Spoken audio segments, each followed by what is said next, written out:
Hi అండి, welcome back to our channel. ఈరోజు ఈ వీడియోలో నేను సాంబార్ ఎలా పెడుతున్నానో చూపిస్తున్నాను.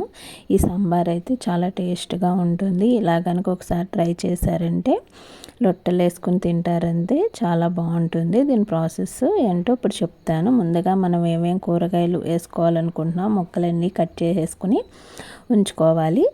వాటిని వాటర్ పోసి మరగబెట్టుకోవాలి. తర్వాత పప్పు ఉడకబెట్టుకొని అందులో అల్లము ధనియాలు వేసుకుని వాటిని బాగా మిక్సీ పట్టుకోవాలి.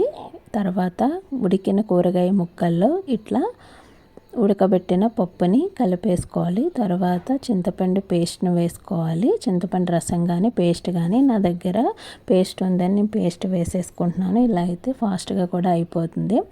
తర్వాత సాంబార్ పొడి అనేది వేసుకోవాలి. దీంట్లో చేసుకున్న సాంబార్ పొడి అయినా వేసుకోవచ్చు. ఇట్లా మరుగుతున్న టైంలో ఇట్లా కరివేపాకు రెబ్బలు వేసుకుంటే ఫ్రెష్ ఇవి సాంబార్ టేస్ట్ అనేది అదిరిపోతుంది. తప్పకుండా ట్రై చేయండి. బాగా మరిగిన తర్వాత ఇందులోకి పోపు వేసుకోవాలి.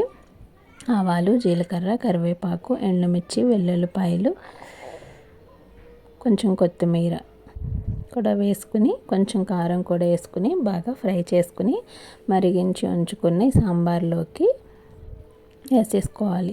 సాంబార్ ఇట్లా ట్రై చేసి చూడండి. టేస్ట్ అయితే చాలా బాగుంటుంది. దీని టేస్ట్ ఎలా వచ్చిందో నాకు కామెంట్ సెక్షన్లో కూడా తెలియచేయండి. Thank you for watching. ఈ వీడియో కనుక మీకు నచ్చితే తప్పకుండా లైక్ చేయండి, షేర్ చేయండి, సబ్స్క్రైబ్ కూడా చేసుకోండి. Thank you for watching.